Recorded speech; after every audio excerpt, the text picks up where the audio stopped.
ओम श्री उमा महेश्वराय नमः। ओम श्री वैष्णवे नमः। आप सभी को आषाढ़ पूर्णिमा की हार्दिक शुभकामनाएं। आज की इस वीडियो में आप सुनेंगे आषाढ़ पूर्णिमा व्रत की संपूर्ण कथा और आरती। अब सुनिए 32 पूर्णिमा की व्रत कथा। माता लक्ष्मी जी की जय। द्वापर युग में यशोदा माँ ने श्री कृष्ण से कहा कि हे कृष्ण, तुम सारे संसार के उत्पन्न करता, पालनहारी और संहार करता हो। आज मुझे कोई ऐसा व्रत बताओ जिसको करने से मृत्यु लोक में भी स्त्रियों को विधवा होने का भय ना रहे तथा यह व्रत सभी मनुष्य की मनोकामना पूर्ण करने वाला हो।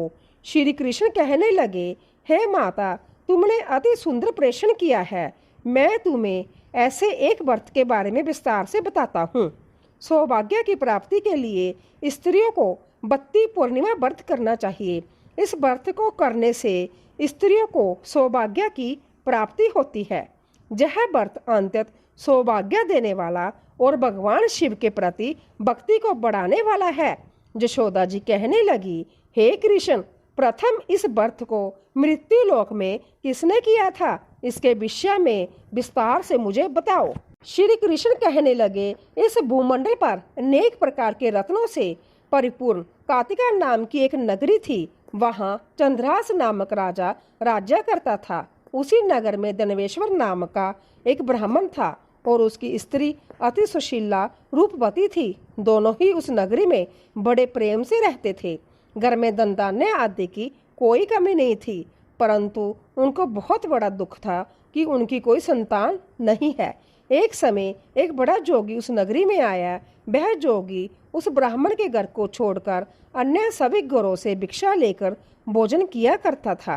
वह रूपवती से कभी भिक्षा नहीं लेता था।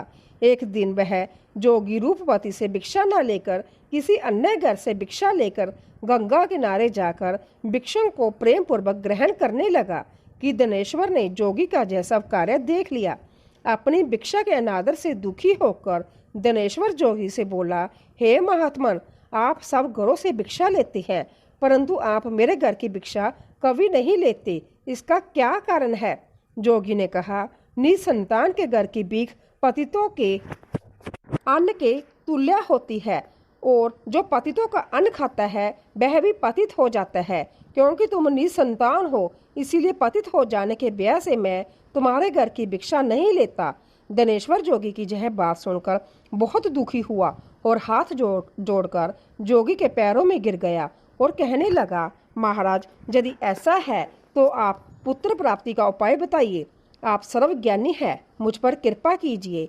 हे भगवान, मेरे घर में धन की कोई कमी नहीं है, परंतु मैं पुत्र न होने के कारण अंतर दुखी हूँ। आप मेरे इस दुख का हरण करें। आप समर्थवान हैं। यह सुनकर जोगी कहने लगा, हे ब्राह्मण, तुम चंडी की आराधना करो। घर आकर उसने अपनी पत्नी से सब वृत्तांत कहा और संध्या तप करने के लिए वन में चला गया।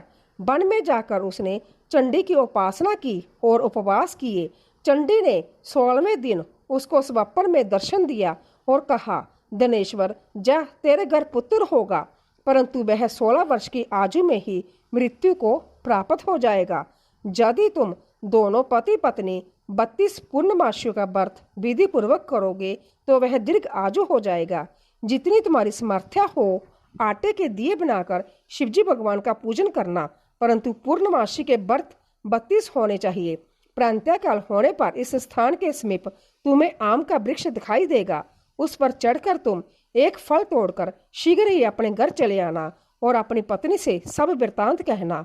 ऋतु स्नान के पश्चात वह स्वच्छ होकर श्री शंकर भगवान का ध्यान करके उस फल को खा लेगी। शंकर भगवान की कृपा से उसको गर्व हो जाएगा।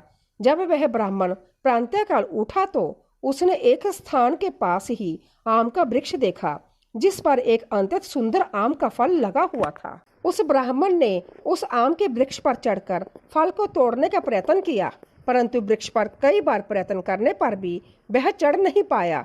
तब उस ब्राह्मण को बहुत चिंता हुई। तब विघ्न विनाशक श्री गणेश भगवान की वंदना करने लगा।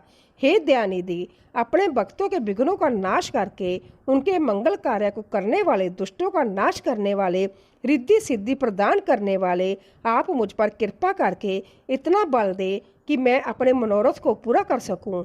इस प्रकार गणेश जी की प्रार्थना करने पर उनकी कृपा से गणेश्वर वृक्ष पर चढ़ गया और उसने सुंदर आम के फल को तोड़ लिया।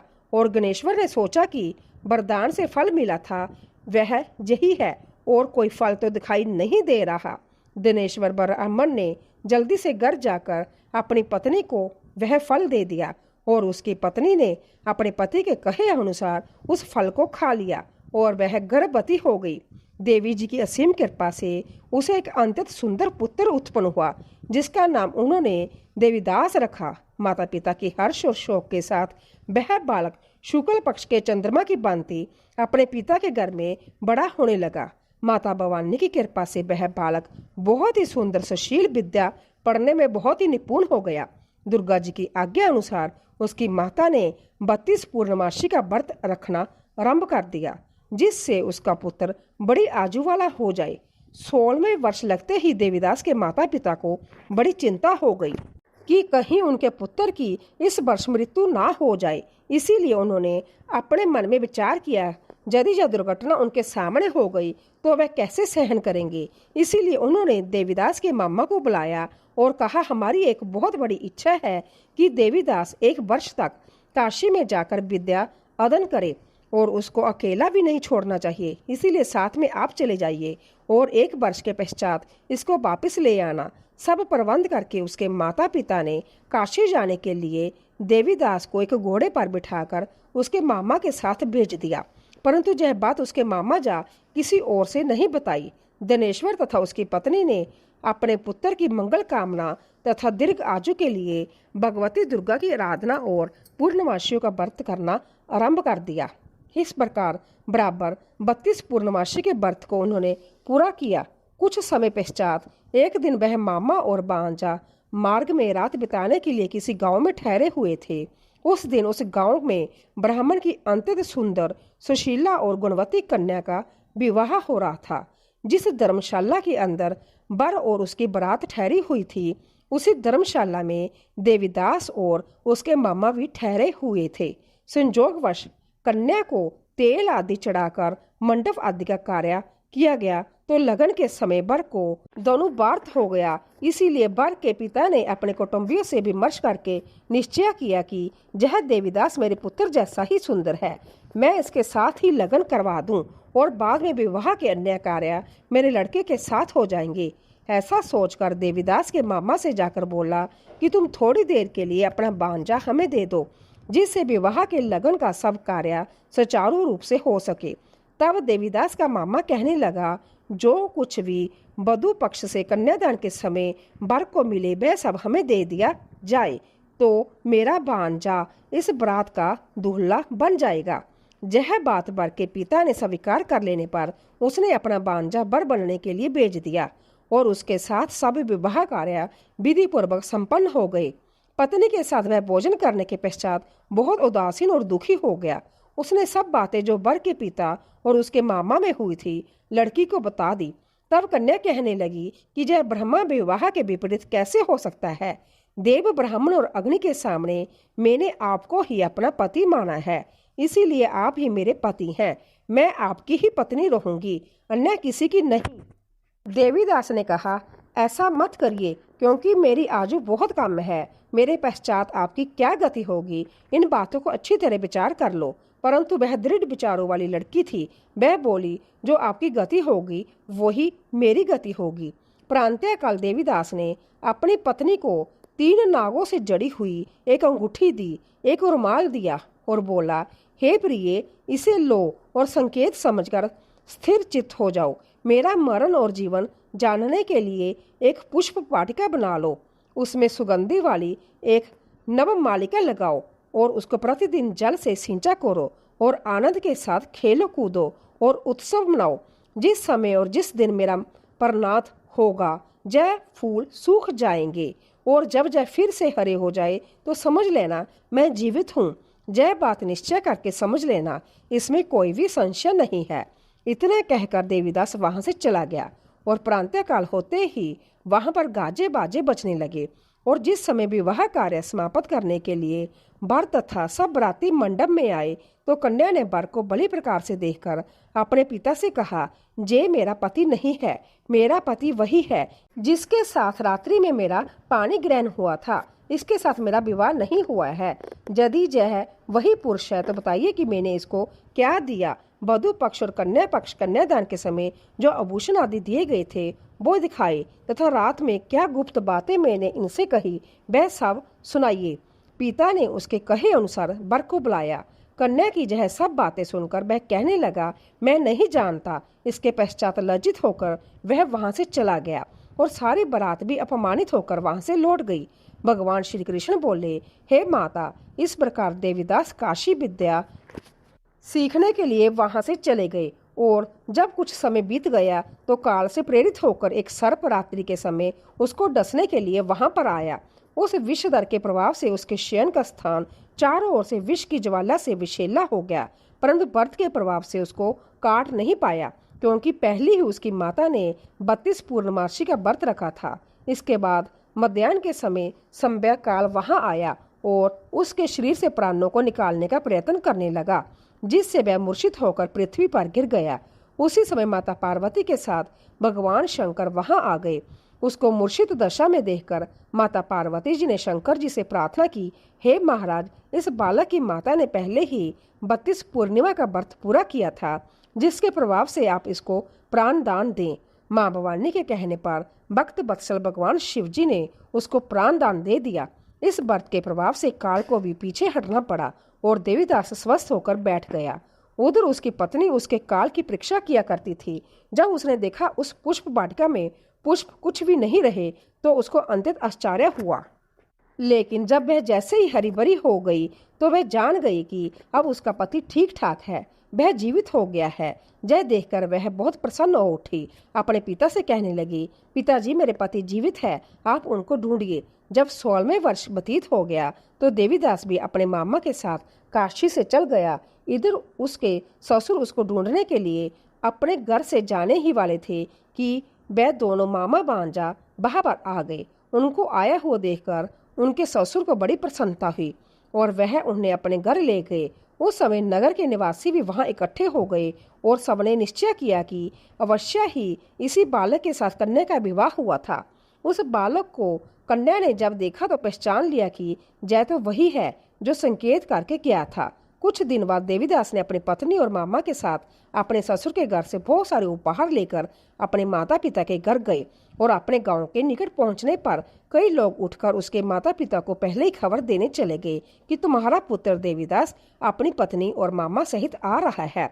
ऐसा समाचार सुनकर माता पिता को विश्वास नहीं हुआ, परंतु जब और लोगों ने भी आकर यह बात उन्हें बताई तो उनका बड़ा आश्चर्य हुआ। लेकिन थोड़ी देर में देवीदास ने आकर अपने माता पिता के चरणों में अपना सर रखकर प्रणाम किया और उसकी पत्नी ने अपने सास ससुर के चरणों को स्पर्श किया तो माता पिता ने अपने पुत्र और पुत्रवधू को हृदय से लगा लिया और दोनों की आंखों से प्रेम अश्रु बहने लगे। अपने पुत्र और पुत्रवधू के आने की खुशी में धनेश्वर ने बड़ा ही भारी उत्सव किया और ब्राह्मणों को दान दक्षिणा देकर प्रसन्न किया।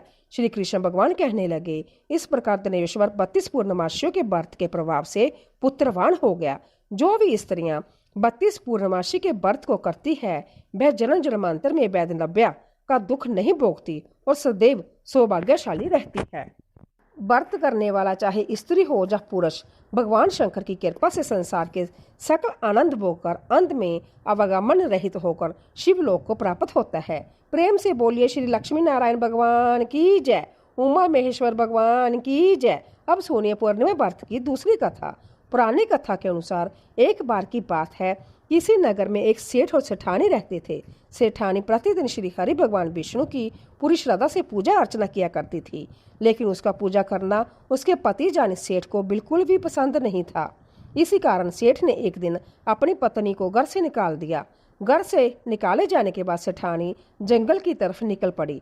रास्ते में जाते समय सेठानी ने जंगल में 4 आदमी को देखा जो मिट्टी खोद रहे थे। तब सेठानी उन आदमी के पास गई और उन लोगों से कहा, कृपया आप मुझे किसी काम पर रख ले। इसके बाद चारों आदमी ने सेठानी को नौकरी पर रख लिया। सेठानी के हाथ पांव बहुत ही कोमल थे, इस वजह से काम करते करते उसके हाथ पर छाले पड़ गए। सेठानी के हाथों को देखकर चारों आदमी ने कहा, तुम जो है काम छोड़ दो, तुम किसी अच्छे घर खानदान की लगती हो, इसकी जगह तुम हमारे घर के काम में हाथ बटा दो। सेठानी इस काम के लिए राजी हो गई।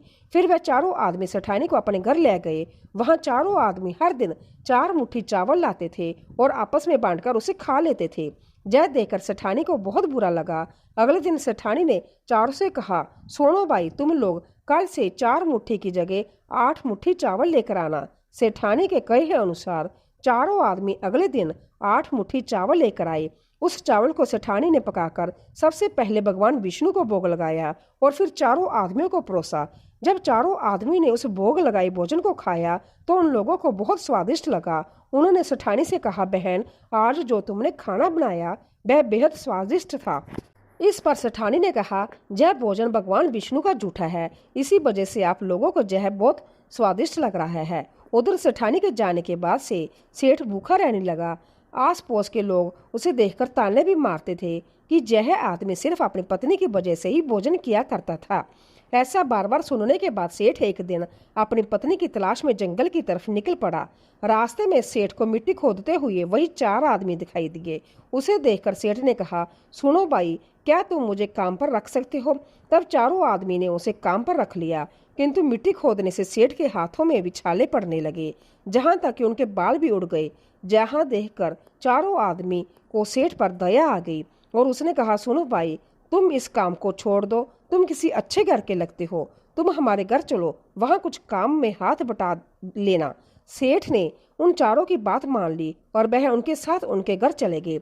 घर पहुंचने के बाद सेठ ने जैसी सेठानी को देखा वह पहचान गए, लेकिन सेठानी घूंघट में थी और सेठ के चेहरे को नहीं देख पाई।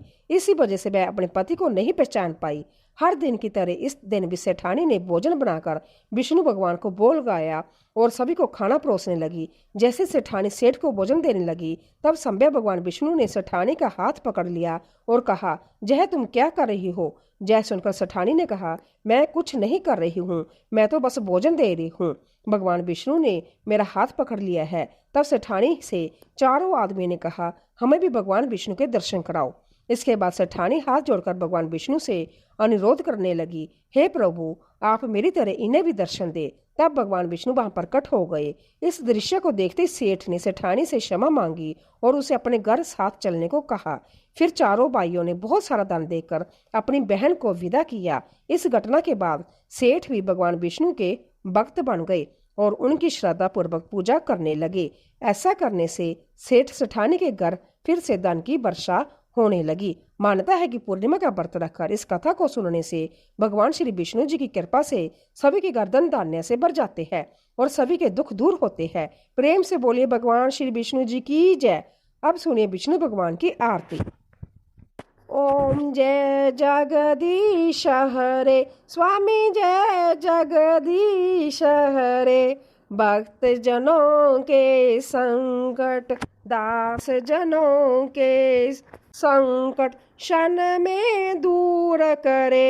हरिओम जय जगदीश हरे। जो ध्यावे फल पावे, दुख विन से मन का, स्वामी दुख विन से मन का। सुख संपत्ति घर आवे, श्याम सुंदर घर आवे। कष्ट मिटे तन का, हरिओम जय जगदीश हरे। मात पिता तुम मेरी, शरण गहूँ किसकी, स्वामी शरण गहूँ किसकी। तुम विने और न दूजा, प्रभु विन कोई और न दूजा। आस करूँ मैं किसकी, हरिओम जय जगदीश हरे। तुम पूरन परमात्मा, तुम्हें अंतर जामी, स्वामी तुम्हें अंतर जामी। पार ब्रह्मा परमेश्वर, पार ब्रह्मा परमेश्वर, तुम सबके स्वामी। हरिओम जय जगदीश हरे। तुम करुणा के सागर, तुम पालन करता, स्वामी तुम पालन करता। मैं मूर्ख खल कामी, मैं मूर्ख खल कामी, कृपा करो बरता। हरिओम जय जगदीश हरे। तुम हो एक अगोचर, सबके प्राणपति, स्वामी सबके प्राणपति। किस विध मिलूं मैं दयालु, तुमको मैं को मीति। हरिओम जय जगदीश हरे। दीन बंधु दुख हरता, ठाकुर तुम रक्षक मेरे, स्वामी रक्षक तुम मेरे। अपने हाथ उठाओ, दया करो चरण लगाओ, द्वार पड़ा मैं तेरे। हरिओम जय जगदीश हरे। विषय विकार मिटाओ, पाप हरो देवा, स्वामी कष्ट हरो देवा। श्रद्धा भक्ति बढ़ाओ, संतन हरि सेवा। हरिओम जय जगदीश हरे। तन मन धन और संपत्ति सब कुछ है तेरा, तेरा तुझको अर्पण क्या लागे मेरा। हरिओम जय जगदीश हरे। जो कोई नर स्वामी जी की आरती गावे, कहत शिवानंद स्वामी, मनोवांछित फल पावे। ओम जय जगदीश हरे। हरे स्वामी जय जगदीश हरे। भक्त जनों के संकट क्षण में दूर करे। हरिओम जय जगदीश हरे। प्रेम से बोलिए भगवान विष्णु जी और माता लक्ष्मी जी की जय। आपको जय कथा पसंद आई हो तो वीडियो को लाइक करिएगा, शेयर करिएगा, कमेंट में भगवान श्री लक्ष्मी नारायण जी और श्री उमा महेश्वर भगवान की जय जरूर लिखिएगा और चैनल को सब्सक्राइब जरूर करिएगा। इसी के साथ श्री सत्यनारायण भगवान की कथा की वीडियो भी हमारे चैनल पर आप जरूर सुनिएगा। जय श्री कृष्णा। राधे राधे।